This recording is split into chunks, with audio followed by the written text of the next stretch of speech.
نحمده ونصلي على رسوله الكريم اما بعد فاعوذ بالله من الشیطان الرجیم بسم اللہ الرحمن الرحیم ما كان محمد ابا احد من رجالکم.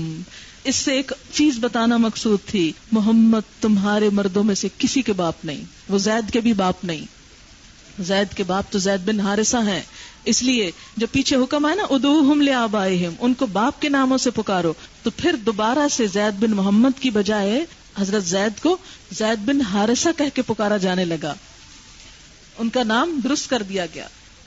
اور پھر مزید وضاحت کی گئی کہ محمد تمہارے مردوں میں سے کسی کے باپ نہیں مگر وہ اللہ کے رسول ہیں، ولیکن رسول اللہ، اور وخاتم النبیین، خاتم النبیین ہیں. اسی لیے آپ کا کوئی بیٹا نہیں تھا کہ اگر بیٹا بڑا ہوتا، زندہ رہتا، تو لوگ کھینچ تان کے اس کو نبی بنا لیتے، لیکن اللہ نے نبوت کا سلسلہ ختم کر دیا. وکان اللہ بکل شیء علیما، اور ہے اللہ تعالی ساتھ ہر چیز کے علم رکھنے والا. یہاں پر آپ صلی اللہ علیہ وسلم کی حیثیت کو واضح کیا جا رہا ہے کہ آپ مردوں میں سے کسی کے باپ نہیں. دراصل یہ آیت پچھلی آیات کا تتمہ ہے. تتمہ سے کیا مراد ہے؟ یعنی اختتامیہ. پچھلی آیات میں منہ بولے بیٹے کی بیوی سے شادی کرنے پر آپ صلی اللہ علیہ وسلم پر جو اعتراضات کیے گئے ان کا جواب تھا، اور اسی کے اختتام پر یہ بات فرمائی گئی کہ آپ مردوں میں سے کسی کے باپ نہیں. گویا ان تمام اعتراضات کی جڑ کاٹ دی گئی جو مخالفین آپ صلی اللہ علیہ وسلم کے اس نکاح پر کر رہے تھے. ان کا پہلا اعتراض یہ تھا کہ آپ نے اپنی بہو سے نکاح کیا، حالانکہ آپ کی شریعت میں بھی بیٹے کی بیوی سے نکاح حرام ہے. تو اس کے جواب میں یہ کہا گیا کہ محمد صلی اللہ علیہ وسلم تمہارے مردوں میں سے کسی کے باپ نہیں. جس بیٹے کی طرف اشارہ ہے وہ آپ کا حقیقی بیٹا نہیں، اور لوگ یہ بات جانتے ہیں کہ جس وقت یہ آیات نازل ہوئیں اس وقت آپ کا کوئی حقیقی بیٹا نہ تھا. دوسرا اعتراض تھا کہ اچھا اگر منہ بولا بیٹا حقیقی بیٹا نہیں، تب بھی اس کی چھوڑی ہوئی عورت سے نکاح کرنا زیادہ سے زیادہ جائز ہی ہو سکتا تھا. کیا ضروری تھا کہ نکاح ہی کیا جاتا؟ نہ بھی کیا جاتا تو کیا تھا؟ تو کیا فرمایا گیا؟ ولیکن رسول اللہ، مگر وہ اللہ کے رسول ہیں. یعنی رسول ہونے کی حیثیت سے آپ پر یہ فرض تھا کہ جس چیز کو لوگوں نے یا لوگوں کی رسموں نے خواہ مخواہ حرام کر رکھا تھا اس کے بارے میں تمام تعصبات کا خاتمہ کیا جائے. اور اس کے لیے نبی صلی اللہ علیہ وسلم اس رسم کو خود ختم کریں. یعنی عملی نمونہ، کیونکہ پیچھے گزرا کہ آپ صلی اللہ علیہ وسلم کی زندگی ایک اسوہ حسنہ بھی ہے، اور یہ ایسی رسموں میں سے تھی یہ رسم کہ اگر اس کا خاتمہ آپ اپنے طرز عمل سے نہ کرتے تو محض تعلیم کافی نہ تھی. کیونکہ جو چیزیں صدیوں کی رسموں کے نتیجے میں دلوں میں بیٹھی ہوئی تھی ان کا خاتمہ اتنی آسانی کے ساتھ نہیں ہو سکتا. ہم اپنی زندگی میں بھی دیکھ سکتے ہیں کہ جو چیزیں سال ہر سال سے ہمارے دلوں میں بیٹھی ہوئی ہوتی ہیں وہ قرآن پاک کی ایک آدھ آیت سن کے دل سے نہیں جاتی، اور عمل سے تو جانے میں بہت وقت لگتا ہے. اس لیے جس چیز کو آپ صلی اللہ علیہ وسلم نے کر کے دکھا دیا پھر اس کی کوئی آئندہ گنجائش رہ ہی نہیں جاتی. پھر اسی طرح مزید فرمایا تاکید کے طور پر کہ وہ خاتم النبیین ہیں، کہ آپ کے بعد نبی اور نہیں آئے گا. اگر آپ کی طرف سے معاشرے کی خرابیوں کی اصلاح میں کوئی کمی رہ جاتی تو بعد میں کسی اور کو آ کر ایسی رسمیں ختم کرنا ممکن نہیں، کیونکہ کوئی اور نبی تو آئے گا نہیں. لہذا یہ ضروری تھا کہ اس رسم کا، جس کی وجہ سے معاشرے میں بہت سی مشکلات تھیں، اس کا خاتمہ آپ خود کر کے جاتے. اس کے بعد مزید زور دیتے ہوئے فرمایا کہ اللہ ہر چیز کا علم رکھنے والا ہے. یعنی اللہ کو معلوم ہے کہ اس وقت آپ صلی اللہ علیہ وسلم کے ہاتھوں اس رسم جاہلیت کو ختم کرانا کیوں ضروری تھا. اور ایسا نہ کرنے میں کیا قباحت تھی؟ اگرچہ یہ آیت پچھلے واقعے سے متعلق ہے، لیکن اس آیت میں ایک اہم مسئلہ یعنی نبی صلی اللہ علیہ وسلم کا خاتم النبیین ہونا ذکر کیا گیا ہے. اس لیے اس موضوع کے حوالے سے بھی چند باتیں عرض کرنا چاہوں گی. خاتم النبیین کا معنی کیا ہے؟ لغت کی روح سے خاتم یا ختم کس کو کہتے ہیں؟ عربی میں ختم العمل کے معنی ہیں فرغ من العمل، کہ وہ کام سے فارغ ہو گیا. ختم الاناء، برتن کا منہ بند کر دیا اور اس پر مہر لگا دی، جیسے کسی بوتل وغیرہ میں کچھ ڈال کے سیل کر دیا جاتا ہے تاکہ نہ کچھ اس سے نکلے نہ کچھ اس کے اندر جائے. ختم الکتاب، خط بند کر کے اس پہ مہر لگا دی تاکہ خط محفوظ ہو جائے، کوئی اور اس کو نہ کھولے تو پتہ چل جائے، یعنی حفاظت کے لیے. ختم علی القلب، ختم اللہ علی قلوبہم، کیا مطلب ہے اس کا؟ کہ سب سے افضل ہے ان کے دل. خاتم القلوب اگر کوئی ہو تو سب سے بہترین دل والا یا مہر لگے ہوئے دل والا. خاتمۃ کل شیء، ہر چیز کا خاتمہ کیا ہے؟ عاقبتہ و آخرتہ، اس کا انجام اور اس کی آخرت. خاتم القوم، کسی بھی قوم کا خاتم کون ہے؟ آخرہم، ان کا آخری شخص. یہ سب باتیں آپ کو مل جائیں گی لسان العرب، قاموس اقرب المورد میں. یہ کسی بھی عربی ڈکشنری میں، یہ بڑی ڈکشنریوں کے نام ہیں، آپ کو یہی معنی اس میں نکلے گا.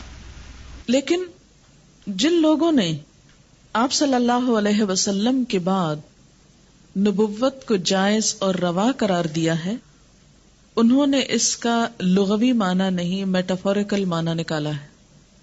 مثلا عربی میں یہ لفظ ایک اور معنی میں بھی استعمال ہوتا ہے، اور وہ کیا؟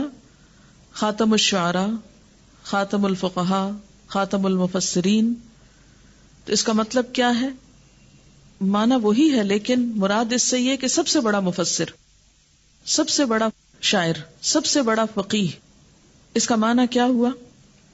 یعنی لفظی معنی کیا ہے کہ شعراء یہاں ختم ہو گئے، فقہاء ختم ہو گئے، مفسرین یہاں ختم ہو گئے.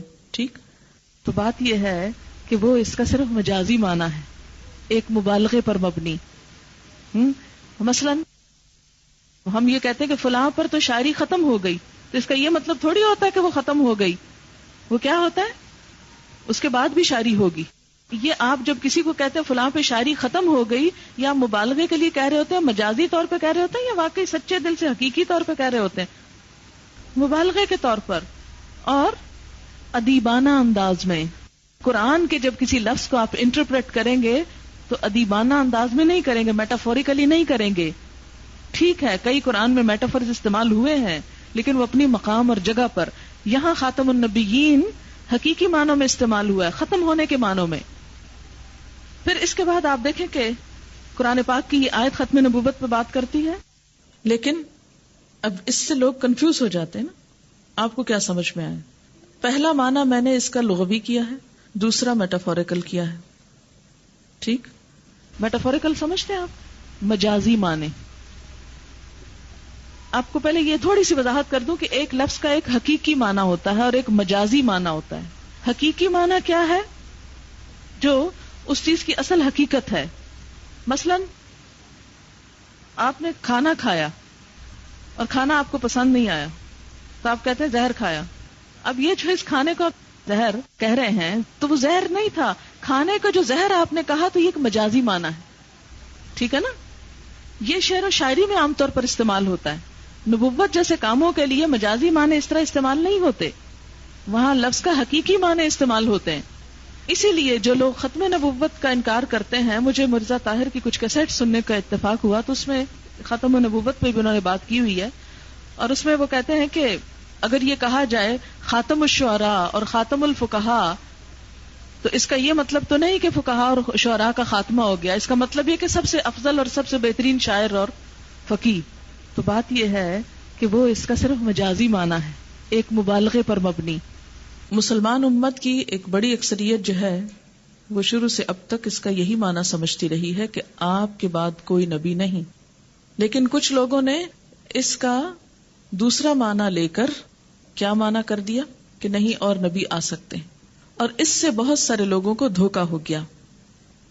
اور دین کی ایک بنیاد یعنی عقیدے پر زد پڑی. یعنی یہ معاملہ یا مسئلہ ایسا نہیں ہے کہ جو نفل یا سنت میں سے ہے، یہ کس میں سے ہے؟ عقیدے میں سے ہے. اور اگر عقیدے میں کوئی خرابی ہو جاتی ہے تو عمل بھی پھر برباد ہو جاتے ہیں. اس لیے اس بات کی حقیقت کو بہت اچھی طرح سمجھنے کی ضرورت ہے.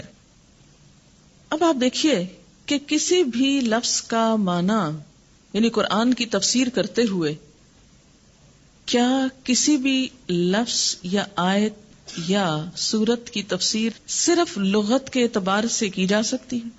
پہلے ایک بات طے کر لیجئے. مثلا صلاۃ کا لفظی معنی کیا ہے؟ صاد لام یہ سلیون سے ہو تو معنی ہے جلانا. اچھا، اسی طرح ایک اور معنی کیا ہے؟ دعا کرنا. اگر کوئی لغت کے معنوں میں دیکھے تو صلاۃ کا مطلب ہے پریئر. جیسے انگریزی میں نماز کے لیے کیا لفظ استعمال ہوتا ہے؟ پریئر. لیکن پریکٹیکلی پریئر کے کئی طریقے ہو سکتے ہیں عملی صورت میں. کون کون سے؟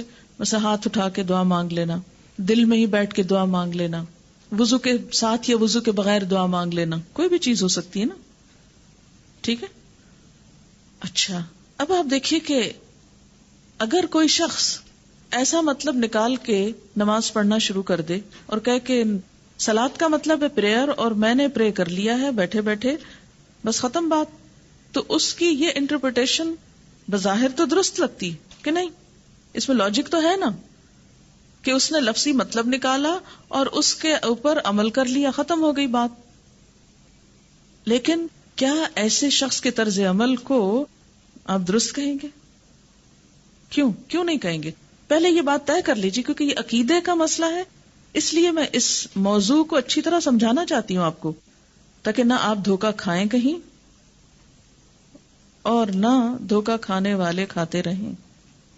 اس شخص کی یہ تفسیر جو صلاۃ کو پریئر کے معنی میں لے کر ہاتھ اٹھا کے دعا مانگ کے منہ پہ پھیر دے اور کہے جی میری نماز ہو گئی کیونکہ ڈکشنری میں اس کا یہ معنی لکھا اور میں نے وہ کر لیا پورا، اس کی یہ بات درست کیوں نہیں ہوگی؟ اگرچہ لغت کے اعتبار سے وہ بالکل ٹھیک کام کر رہا ہے، اس میں کوئی خرابی نہیں. نبی صلی اللہ علیہ وسلم کا طریقہ کیا تھا؟ اس نے اس کو بھی چھوڑ دیا، اس نے قرآن کی آیتوں کو بھی چھوڑ دیا، اس نے آپ صلی اللہ علیہ وسلم کے طریقے کو بھی چھوڑ دیا. جی ہاں، قرآن اس کے پاس ڈائریکٹ نہیں آیا کہ وہ من مانے مطلب نکالے. قرآن کو سمجھنے کے جو طریقے بتائے گئے ہیں یہ اس طریقے کے خلاف ہے. یعنی کہیں بھی یہ نہیں کہا گیا کہ قرآن کو ڈکشنری کی مدد سے سمجھنا کافی ہے، کافی نہیں. اس لیے کہ قرآن کسی لینگویج لٹریچر کی کتاب نہیں، یہ ھدی للمتقین ہے، رہنمائی کی کتاب ہے.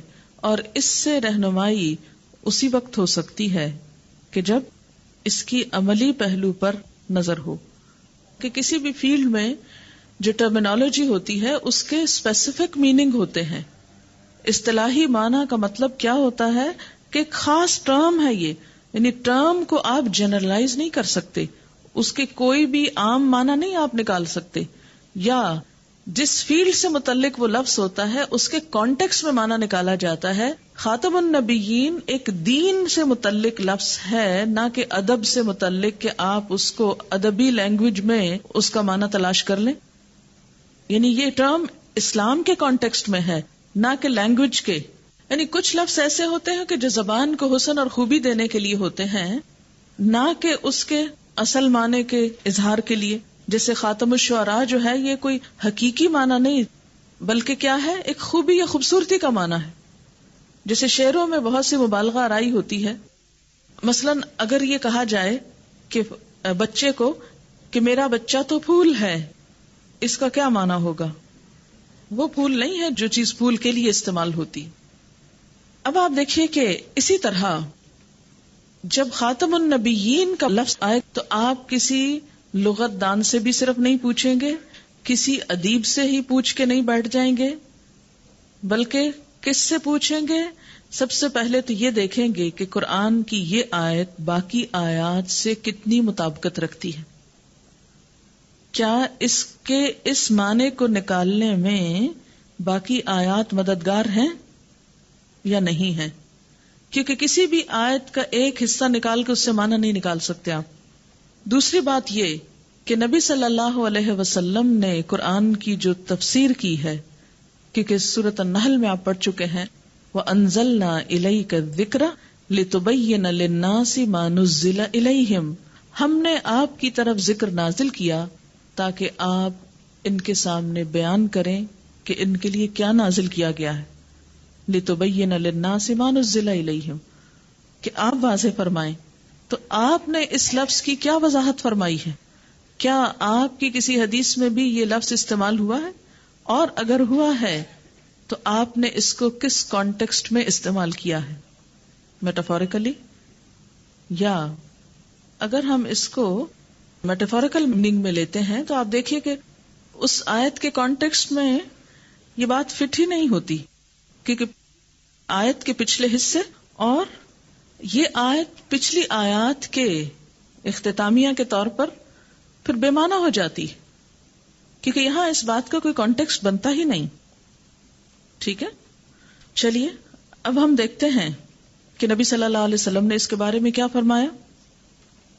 بخاری، قال النبی صلی اللہ علیہ وسلم كانت بنو اسرائیل تسوسهم الانبیاء كلما هلك نبی خلفه نبی وانه لا نبی بعدی وسيكون خلفاء.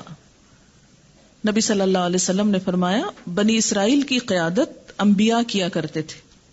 جیسے حضرت سلیمان علیہ السلام بادشاہ بھی تھے اور ساتھ نبی بھی تھے، داؤد علیہ السلام بھی اسی طرح، کچھ اور انبیاء بھی.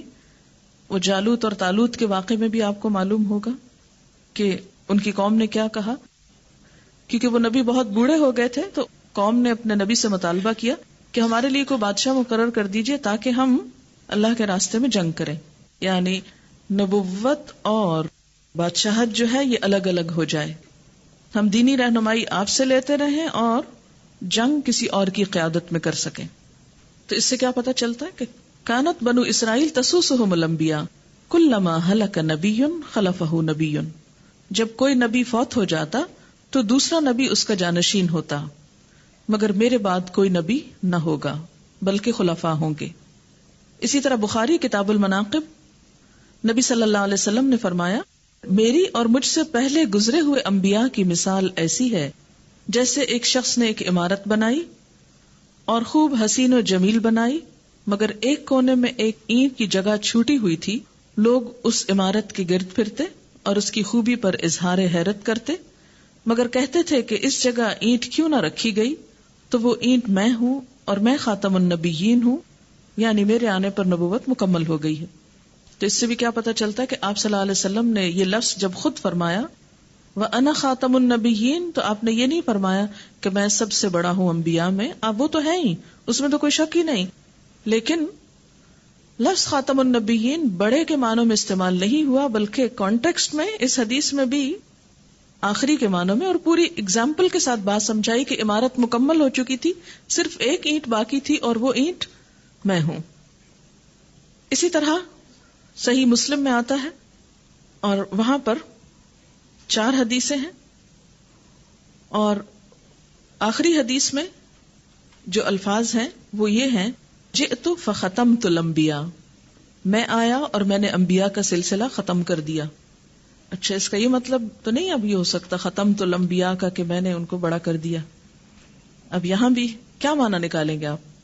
اسی طرح مسند احمد میں تھوڑے سے لفظی فرق کے ساتھ ایک اور روایت ہے، رسول اللہ صلی اللہ علیہ وسلم نے فرمایا مجھے 6 باتوں میں انبیاء پر فضیلت دی گئی، مجھے جامع اور مختصر بات کہنے کی صلاحیت دی گئی. یعنی آپ صلی اللہ علیہ وسلم بڑی بڑی باتوں کو چھوٹے سے الفاظ میں سمیٹ لیتے. نمبر 2، مجھے روب کے ذریعے مدد دی گئی. ایک اور حدیث میں آتا نا کہ آپ صلی اللہ علیہ وسلم کا روب اتنا ہوتا تھا کہ 1 مہینے کی مسافت تک دور لوگ بھی آپ کے نام سے ایک ہیبت محسوس کرتے تھے. خوف اور دہشت نہیں لکھی، ہیبت، فرق ہوتا ہے. تیسرا، میرے لیے مال غنیمت حلال کیے گئے، کیونکہ پہلے انبیاء کی قوموں کے لیے جنگ میں حاصل شدہ مال حلال نہیں تھا. میرے لیے زمین کو مسجد بنایا گیا اور پاکیزگی حاصل کرنے کا ذریعہ بھی، یعنی زمین کے کسی بھی حصے پہ کھڑے ہو کے آپ نماز پڑھ سکتے ہیں، اور مٹی پاک ہے، اگر وضو نہیں کر سکتے تو تیمم کر سکتے ہیں. مجھے تمام دنیا کے لیے رسول بنا کر بھیجا گیا. اور چھٹی بات، وَخُتِمَ بِي النَّبِيُّونَ، میرے اوپر انبیاء کا سلسلہ ختم کر دیا گیا. ترمذی کی روایت ہے، نبی صلی اللہ علیہ وسلم نے فرمایا، رسالت اور نبوت کا سلسلہ ختم ہو گیا ہے، میرے بعد اب نہ کوئی رسول ہے نہ کوئی نبی۔ ایک اور حدیث ہے بخاری اور مسلم کی، آپ صلی اللہ علیہ وسلم نے فرمایا، میں محمد ہوں، احمد ہوں، ماہی ہوں کہ میرے ذریعے سے کفر محو کیا جائے گا، میں حاشر ہوں کہ میرے بعد لوگ حشر میں جمع کیے جائیں گے، اور میں عاقب ہوں، اور عاقب وہ ہوتا ہے جس کے بعد کوئی نبی نہ ہو۔ عاقب کس کو کہتے ہیں؟ پچھلے حصے کو، جیسے اینڈ ہو گیا۔ نبی صلی اللہ علیہ وسلم نے فرمایا، اللہ تعالیٰ نے کوئی نبی نہیں بھیجا جس نے اپنی امت کو دجال کے نکلنے سے نہ ڈرایا ہو اور ان کے زمانے میں وہ نہ آیا۔ اب میں آخری نبی ہوں اور تم آخری امت ہو، لا محالہ اب اس کو تمہارے اندر ہی نکلنا ہے۔ نبی صلی اللہ علیہ وسلم نے فرمایا 3 مرتبہ، میں محمد نبی امی ہوں، پھر فرمایا اور میرے بعد کوئی نبی نہیں۔ یہ مسند احمد کی روایت ہے۔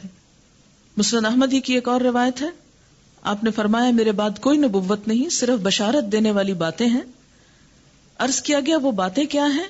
فرمایا اچھے خواب، یعنی وحی کا کوئی امکان نہیں، ہاں اچھے خواب کے ذریعے خوشخبریاں لوگوں کو مل سکتی ہیں۔ اسی طرح آپ صلی اللہ علیہ وسلم نے حضرت علی سے فرمایا، میرے ساتھ تمہاری نسبت وہی ہے جو موسیٰ علیہ السلام کے ساتھ ہارون علیہ السلام کی تھی، مگر میرے بعد کوئی نبی نہیں۔ ہارون علیہ السلام کی نسبت کیوں دیا آپ نے حضرت علی کو؟ کیونکہ وہ مددگار کے طور پر ان کے ساتھ نبوت دیے گئے تھے، لیکن یہاں پر مددگار تو تھے آپ، یعنی حضرت علی رضی اللہ تعالیٰ عنہ، لیکن نبوت نہیں دی گئی۔ پھر اسی طرح ایک اور روایت میں ہے کہ میری امت میں 30 کذاب ہوں گے، 30 جھوٹے لوگ آئیں گے۔ یہ ایک پیشن گوئی تھی، اور ہر ایک نبی ہونے کا دعویٰ کرے گا، حالانکہ میں خاتم النبیین ہوں، میرے بعد کوئی نبی نہیں۔ یہ سنن ابی داؤد کی روایت ہے۔ اسی طرح مسلم کی حدیث ہے کہ ارسلت الی الخلق کافۃ وختم بی النبیون، مجھے تمام انسانوں کی طرف نبی بنا کر بھیجا گیا اور میرے اوپر نبوت ختم ہو گئی۔ خاتم النبیین لفظ کو ہم صرف ڈکشنری سے نہیں سمجھیں گے، بلکہ کس سے؟ پہلے تو قرآن پاک کی آیات سے، پھر اس کے بعد احادیث سے، کہ آپ صلی اللہ علیہ وسلم نے اس کا معنی کیا کیا۔ اور ہم دیکھ رہے ہیں کہ ہر حدیث میں جو بھی اس ریفرنس میں آتی ہیں اس میں کیا معنی نکلتا ہے؟ آخری کا معنی نکلتا ہے، کہیں بھی اعلیٰ یا افضل یا کوئی اور معنی نہیں آتا۔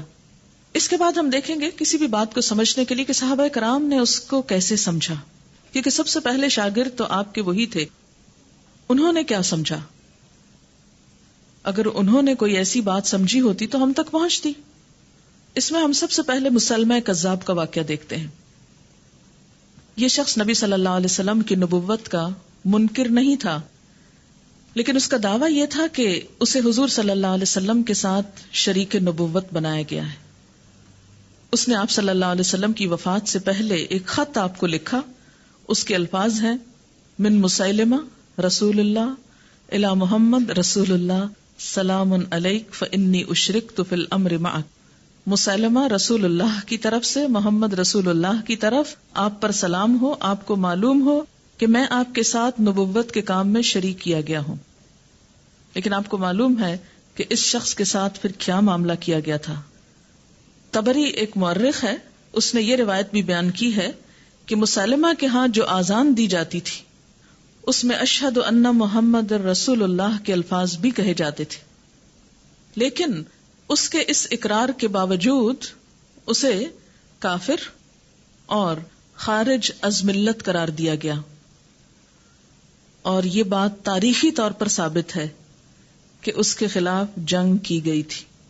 بنو حنیفہ نیک نیتی کے ساتھ اس پر ایمان لائے، کیونکہ اس نے ان کو اس غلط فہمی میں ڈال دیا تھا کہ نبی صلی اللہ علیہ وسلم کے ساتھ اس کو شریک رسالت کیا گیا ہے۔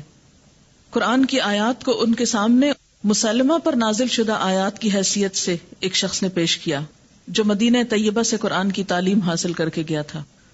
ہر دور میں ایسے لوگ ہوتے ہیں کہ جو قرآن کو اپنے مخصوص مقاصد کے لیے استعمال کرتے ہیں، یعنی ضروری نہیں کہ ہر وہ شخص جو قرآن پڑھے وہ اس سے ہدایت بھی پائے۔ تو اس نے کیا کیا؟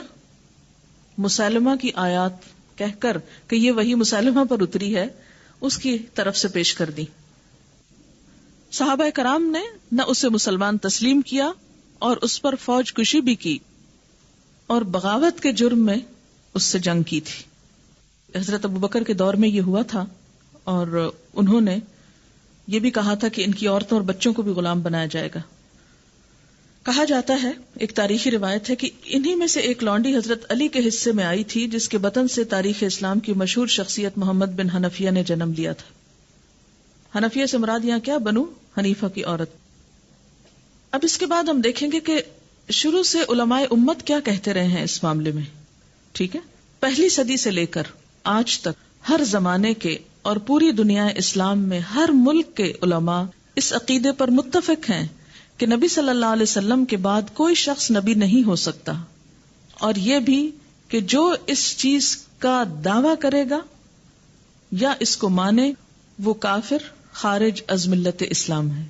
یہ اجماع امت سے یہ بات ثابت رہی ہے. امام ابو حنیفہ رحمۃ اللہ علیہ کے زمانے میں ایک شخص نے نبوت کا دعویٰ کیا اور کہا کہ مجھے موقع دو کہ میں اپنی نبوت کی علامات پیش کروں. اس پر امام اعظم نے فرمایا کہ جو شخص اس سے نبوت کی کوئی علامت طلب کرے گا وہ بھی کافر ہو جائے گا، کیونکہ نبی صلی اللہ علیہ وسلم فرما چکے ہیں کہ لا نبی بعدی. جب آپ نے کہہ دیا کہ میرے بعد کوئی نبی نہیں، تو اب کسی سے یہ پوچھنا کہ اچھا بتاؤ کیسے اپنے آپ کو نبی کہتے ہو، تو یہ بھی درست نہیں. علامہ ابن جریر طبری اپنی مشہور تفسیر قرآن میں آیت وَلَٰكِن رَسُولَ اللَّهِ وَخَاتَمَ النَّبِيِّينَ کا مطلب بیان کرتے ہیں کہ جس نے نبوت کو ختم کر دیا اور اس پر مہر لگا دی، اب قیامت تک یہ دروازہ کسی کے لیے نہیں کھلے گا. امام طحاوی اپنی کتاب عقیدہ سلفیہ میں سلف صالحین اور خصوصاً امام ابو حنیفہ، امام ابو یوسف، امام محمد کے عقائد بیان کرتے ہوئے تحریر فرماتے ہیں کہ محمد صلی اللہ علیہ وسلم اللہ کے برگزیدہ بندے، چنے ہوئے نبی، پسندیدہ رسول ہیں، خاتم الانبیاء، امام الاتقیاء، سید المرسلین، حبیب رب العالمین ہیں. ان کے بعد نبوت کا ہر دعویٰ گمراہی اور خواہش نفس کی بندگی ہے. اس کے علاوہ بھی بے شمار اقوال ہیں جن کا یہاں موقع نہیں، چند ایک کا ذکر ہی کافی ہے. فتاوی عالمگیری کا نام آپ نے سنا ہوگا، جسے 12ویں صدی ہجری میں اورنگزیب عالمگیر کے حکم سے ہندوستان کے بہت سے علماء نے مرتب کیا تھا.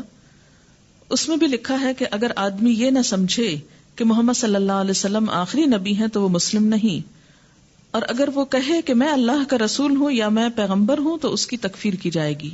اسی طرح امام غزالی، امام ابن حزم اندلسی، علامہ زمخشری، قاضی ایاز، امام رازی، علامہ بیضاوی، علاء الدین بغدادی، جلال الدین سیوطی، اور اسی طرح باقی بہت سارے علماء جو ہیں، علامہ شوکانی، علامہ آلوسی، ہندوستان سے مراکش تک، ترکی سے اسپین تک، یمن تک بڑے بڑے علماء فقہا سب اس پر متفق رہے کہ نبی صلی اللہ علیہ وسلم کے بعد کوئی شخص نبی ہو نہیں سکتا.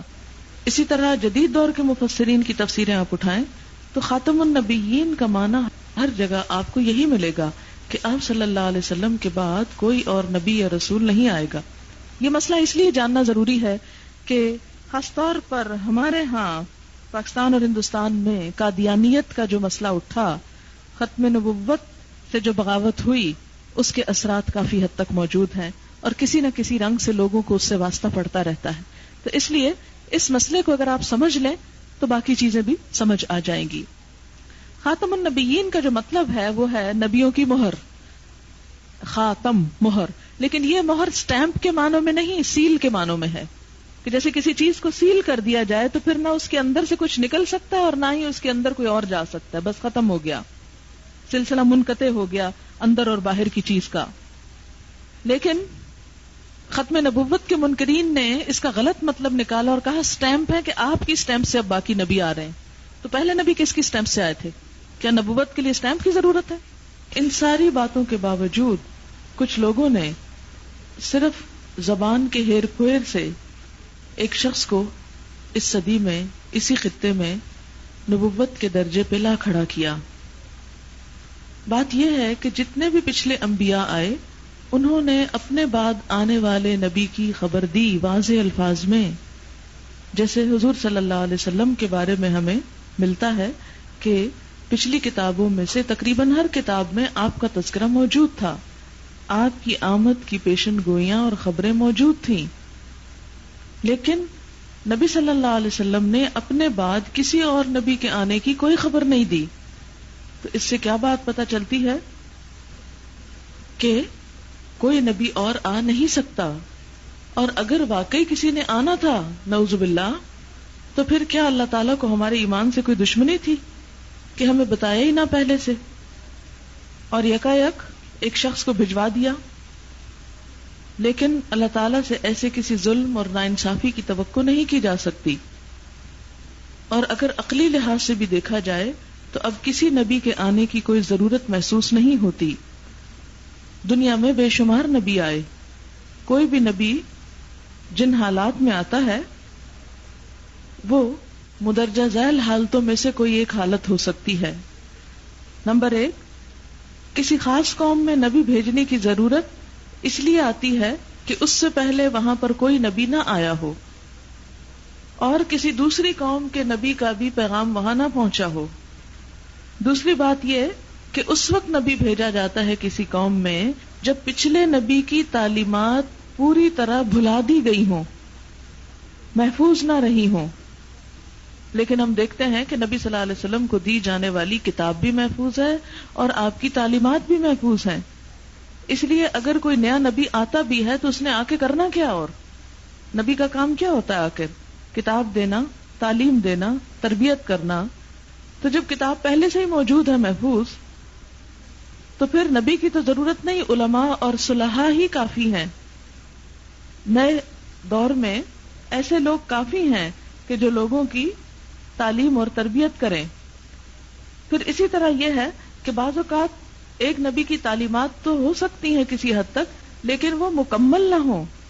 ان کو مکمل کرنے کے لیے جیسے تورات اور انجیل کسی نہ کسی شکل میں تو موجود تھی، اگرچہ وہ تبدیل ہو چکی تھی، لیکن اس میں کچھ تعلیمات پھر بھی باقی تھی مگر مکمل نہیں تھی. نبی صلی اللہ علیہ وسلم کے آنے پر دین مکمل ہو گیا. پھر اسی طرح بعض اوقات نبی اس لیے آئے کہ ایک نبی کی مدد کرنا تھی دوسرے نبی کو، جیسے سورۃ یاسین میں آپ پڑھیں گے، اذ ارسلنا الیہم اثنین فکذبوہما فعززنا بثالث، جب ہم نے ان کی طرف 2 بھیجے، انہوں نے دونوں کو جھٹلا دیا تو ہم نے ایک تیسرا بھیج دیا، یعنی ان 2 کی مدد کے لیے، سپورٹ کے لیے.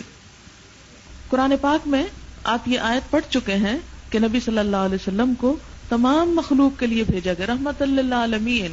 اور پھر یا ایھا الناس انی رسول اللہ الیکم جمیعا، سب کے لیے اللہ کا رسول، کافۃ للناس، آپ کی نبوت تمام انسانوں کے لیے. اور پھر ایسی احادیث موجود ہیں کہ آپ کے بعد کوئی بھی شخص جو آپ کو نہ مانے وہ کفر کے درجے میں پہنچے گا. تو بات یہ ہے کہ آپ صلی اللہ علیہ وسلم کی لائی ہوئی تعلیم بھی محفوظ ہے، کسی اور کی ضرورت نہیں، صرف مصلحین کی ضرورت ہے، کسی نئے نبی کی ضرورت نہیں. اب اگر مانا جائے کہ نبی ہو مصلح تو زیادہ فائدہ ہوتا ہے، تو بات یہ ہے کہ کسی بھی نئے نبی کے آنے سے امت 2 حصوں میں بٹ جائے گی، کچھ مانیں گے اس کو اور کچھ نہیں مانیں گے. اس سے امت میں ایک بڑا تفرقہ اور اختلاف اور فساد پیدا ہو سکتا ہے، اور یہ چیز اسلام کے فائدے میں نہیں بلکہ الٹا نقصان میں جاتی ہے. ان ساری باتوں کے باوجود کچھ لوگوں نے جٹائی کے ساتھ مرزا غلام احمد قادیانی کو اللہ کا نبی ماننے کی جسارت کی، اور اس کے لیے عموماً جو احادیث استعمال کی کہ حدیثوں میں آتا ہے کہ ایک مسیح موعود آئیں گے اور مسیح نبی، اور اس قسم کے الفاظ. مسیح موعود کا مطلب ہے وہ مسیح جو لوٹ کر آئیں گے، جس میں ہمارا عقیدہ ہے حضرت عیسیٰ علیہ السلام کے بارے میں. تو انہوں نے کہا کہ نہیں، عیسیٰ علیہ السلام تو مر چکے ہیں، وہ تو نہیں آئیں گے، لیکن مسیح آئیں گے. یہ بھی ان کا خود ساختہ لفظ ہے، کئی قرآن اور حدیث میں مسیح کی کوئی بات نہیں کی گئی، یہ سب سیلف میڈ ہے کہ مسیح تو آ چکے، مسیح کی مانند کوئی آئے گا. اگر ان حدیث کو ہم پڑھیں جس میں حضرت عیسیٰ علیہ السلام کی آمد کا ذکر ملتا ہے، تو اس میں سے ایک حدیث جو بخاری میں آتی ہے، حضرت ابو ہریرہ سے روایت ہے کہ رسول اللہ صلی اللہ علیہ وسلم نے فرمایا، قسم ہے اس ذات کی جس کے ہاتھوں میں میری جان ہے، ضرور اتریں گے، پیدا نہیں ہوں گے، اتریں گے. الفاظ قابل غور ہیں. تمہارے درمیان ابن مریم حاکم عادل بن کر، اور آ کر کیا کریں گے؟ صلیب کو توڑ ڈالیں گے، خنزیر کو ہلاک کر دیں گے، جنگ کا خاتمہ کر دیں گے. اور دوسری روایت میں حرب کی بجائے جزیہ کا لفظ نہیں، جزیہ ختم کر دیں گے. تو اس سے آپ دیکھیں کہ آپ کی آمد کے ساتھ کیا ہوگا؟ جنگ کا خاتمہ، دنیا میں امن، صلیب کا خاتمہ یعنی کرسچینٹی کاری ضرب لگے گی، خنزیر کلچر ختم ہوگا. یعنی لوگ پھر سے مسلمان ہو جائیں گے. وہ جیسے ایک اور حدیث میں آتا ہے کہ سارا کلمہ اللہ واحد کے لیے ہو جائے گا. اب اگر ہم مرزا غلام احمد کو مسیح مان بھی لیں بفرض محال، یا مسیح موعود مان بھی لیں، تو اس سے کیا پتہ چلتا ہے کہ جو کام مسیح نے آ کر کرنے ان میں سے تو ایک بھی نہیں ہوا. نہ جنگوں کا خاتمہ ہوا، بلکہ اس کے بعد جنگ عظیم بھی ہوئی، اور نہ ہی خنزیر ختم ہوا اور نہ ہی صلیب ٹوٹی. پھر اسی طرح جتنی بھی احادیث ہیں ان سب میں حضرت عیسیٰ کا نزول آتا ہے، پیدائش نہیں آتی. اور مرزا غلام احمد تو پیدا ہوئے. پھر خاص طور پر آتا ہے کہ مسیح ابن مریم دمشق کے مشرقی حصے میں سفید مینار کے پاس زرد رنگ کے 2 کپڑے پہنے ہوئے 2 فرشتوں کے بازوؤں پر اپنے ہاتھ رکھے ہوئے اتریں گے. تو اس سے کیا پتا چلتا ہے کہ ان کی کیفیت بھی بتائی گئی کہ پورے مکمل انسان ہوں گے. کپڑوں کا رنگ بتایا گیا، جگہ بتائی گئی اور فرشتوں کی بات کی گئی. لیکن مرزا غلام احمد کے ساتھ تو ایسی کوئی شرط پوری ہی نہیں ہوتی. پھر مسیح کے بارے میں آتا ہے کہ وہ جب آئیں گے تو اس وقت ان 10 نشانیوں میں سے ایک ہوں گے، جس میں ایک دھواں ہے، دجال ہے، دابت الارض ہے، سورج کا مغرب سے نکلنا ہے، یاجوج ماجوج ہے، 3 بڑے خسف ہوں گے، دھنسنا زمین میں، اور پھر زبردست آگ جو لوگوں کو یمن کی طرف سے ہانکتی ہوئی محشر کی طرف لے جائے گی. تو ان میں سے ابھی تو کوئی خاص نشانی پوری ہی نہیں ہوئی. اسی طرح ایک اور روایت ہے مسلم اور مسند احمد کی، حضرت ابو ہریرہ سے، نبی صلی اللہ علیہ وسلم نے فرمایا عیسیٰ ابن مریم نازل ہوں گے، پھر وہ خنزیر کو قتل کریں گے، صلیب کو مٹائیں گے، اور ان کے لیے نماز جمع کی جائے گی، اور وہ اتنا مال تقسیم کریں گے کہ قبول کرنے والا کوئی نہ ہوگا، خراج ساکت کر دیں گے، اور روحا کے مقام پر منزل کر کے وہاں سے حج یا عمرہ کریں گے. پھر اسی طرح یہ ہے کہ آپ کے اترنے کے بارے میں یہ بھی آتا ہے کہ عین اس وقت اتریں گے جب مسلمانوں کا امام صبح کی نماز پڑھانے کے لیے آگے بڑھ چکا ہوگا. عیسیٰ ابن مریم ان پر اتر آئیں گے، امام پیچھے پلٹے گا تاکہ عیسیٰ آگے بڑھے، مگر عیسیٰ اس کے شانوں کے درمیان ہاتھ رکھ کر کہیں گے نہیں، تم ہی نماز پڑھاؤ، کیونکہ یہ تمہارے لیے ہی کھڑی ہوئی ہے، لہٰذا وہی نماز پڑھائے گا. سلام پھیرنے کے بعد عیسیٰ علیہ السلام کہیں گے دروازہ کھولو، وہ کھولا جائے گا.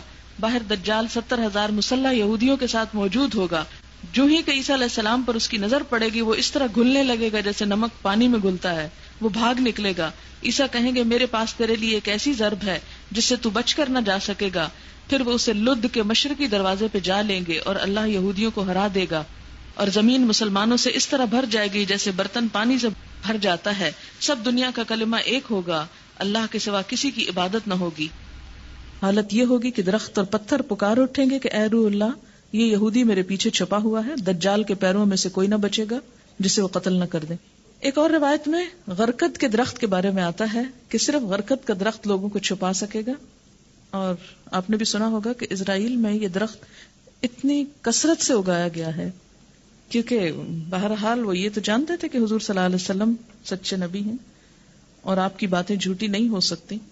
مرزا غلام احمد قادیانی نے کسی دجال کو نہیں مارا، اور نہ ہی لد سے ان کا کوئی تعلق ہے. بعض لوگوں نے کہا کہ یہ لد سے مراد لدھیانہ ہے، حالانکہ آج بھی وہ اسرائیل میں ایک ایئرپورٹ بن رہا ہے، اور یہودی ان احادیث اور آیات کو پڑھ کے جانتے ہیں کہ ان کے ساتھ کیا ہونے والا ہے، اور وہ پوری طرح اپنے آپ کو پریپیئر کر رہے ہیں کہ عیسیٰ ابن مریم کا مقابلہ انہیں کیسے کرنا ہے. تو ان ساری حدیثوں سے کیا پتہ چلتا ہے کہ ان میں نہ تو مسیح موعود کا لفظ آتا ہے، نہ مسیل مسیح کا لفظ آتا ہے، نہ بروز مسیح، کسی بھی چیز کی کوئی گنجائش نہیں. اور پھر اس کے بعد یہ ہے کہ اس میں بحث کرنے کی ضرورت ہی نہیں کہ وہ فوت ہو چکے ہیں یا زندہ ہیں، کیونکہ ان لوگوں نے ایک اور عقیدے میں بگاڑ پیدا کیا، یہ ثابت کرنے کی کوشش کی کہ عیسیٰ علیہ السلام دراصل فوت ہو چکے ہیں. حالانکہ یہ قرآن میں صاف طور پر آتا ہے ما قتلوہ وما صلبوہ ولکن شبہ لہم، انی متوفی کا، اور توفی کا مطلب پورے کا پورا لے لینا، وہاں فوت کرنے کے معنی میں نہیں، رافعک الیہ ومطہرک من الذین. پھر اعتراض یہ کیا جاتا ہے کہ حضور صلی اللہ علیہ وسلم کے بعد اگر وہ آئیں گے تو کیا اس سے ختم نبوت باقی رہے گی؟ جی ہاں، اس لیے کہ وہ نئے سرے سے نبی مقرر نہیں ہوں گے. ان کی جو نبوت ہوگی وہ آپ کی نبوت سے پہلے ہی ان کو دی جا چکی ہے اور اسی کو کنٹینیو کریں گے، اور کوئی نئی شریعت نہیں لائیں گے، نبی صلی اللہ علیہ وسلم کی شریعت پر عمل کریں گے. اب اس میں آپ دیکھیں کہ جیسے ایک ملک میں ایک شخص صدر تھا، پھر وہ معزول ہو گیا، ملک سے باہر چلا گیا، اب ایک دوسرا شخص صدر بن گیا. اگر وہ پہلا شخص جو صدر تھا وہ آ جائے اس ملک کے اندر تو آپ کیا کہیں گے کہ اس سے اس شخص کی صدارت ختم ہو گئی یا اس میں کوئی نقصان ہو گیا. نہیں، اب وہ جب دوبارہ آ رہا ہے تو اگرچہ وہ گزشتہ صدر تھا لیکن اب وہ صدر کی حیثیت میں نہیں آ رہا. اسی طرح مسیح علیہ السلام جو ہے وہ ایک نبی کی حیثیت میں نئی نبوت لے کر نہیں آئیں گے بلکہ اپنی پچھلی حیثیت میں ہی ہوں گے. فرق صرف یہ ہوگا کہ وہ اب شریعت محمدی کی پیروی کریں گے اور ان کی آمد سے کفر اور ایمان کا کوئی نیا مسئلہ پیدا نہیں ہوگا، کیونکہ اب بھی ہم مسیح علیہ السلام کو نبی مانتے ہیں کیونکہ وہ اللہ کی طرف سے نبی مبعوث ہوئے. اور پھر اس مسیح کے آنے کی جگہ ہندوستان نہیں ہے بلکہ دمشق ہوگی، کیونکہ جتنی بھی احادیث ہیں مثلا ان کا مضمون کچھ یوں ہے کہ مسیح دجال 70,000 یہودیوں کا لشکر لے کر شام میں گھسے گا، دمشق کے سامنے پہنچے گا، عین اسی وقت حضرت مسیح اتریں گے اور فجر کے بعد مسلمانوں کے مقابلے پر نکلیں گے. ان کے حملے سے دجال پسپا ہو کر افیق کی گھاٹی سے اسرائیل کی طرف پلٹے گا، وہ اس کا پیچھا کریں گے، آخرکار لد کے ہوائی اڈے پر پہنچ کر ان کے ہاتھ سے مارا جائے گا. اس کے بعد یہودی چن چن کر مارے جائیں گے، ساری ملت یہود کا خاتمہ ہو جائے گا. اگر وہ مسیح تھے تو پھر یہ ملت یہود کا خاتمہ ہونا چاہیے تھا. اس وقت وہ دنیا میں سب سے زیادہ قوت رکھتے ہیں. تمام باتیں جو شخص بھی پڑھے گا وہ خود فیصلہ کر سکے گا کہ کوئی بھی چیز کامن نہیں ہے مرزا غلام احمد قادیانی اور حضرت مسیح علیہ السلام میں. یہ ایک پیمفلیٹ ملا تھا چھوٹا سا مجھے، اس میں کچھ باتیں مرزا غلام احمد قادیانی کی جو اس نے خود کہی ہوئی ہیں، اس کی تحریروں کا اقتباس پڑھ کر سناتی ہوں.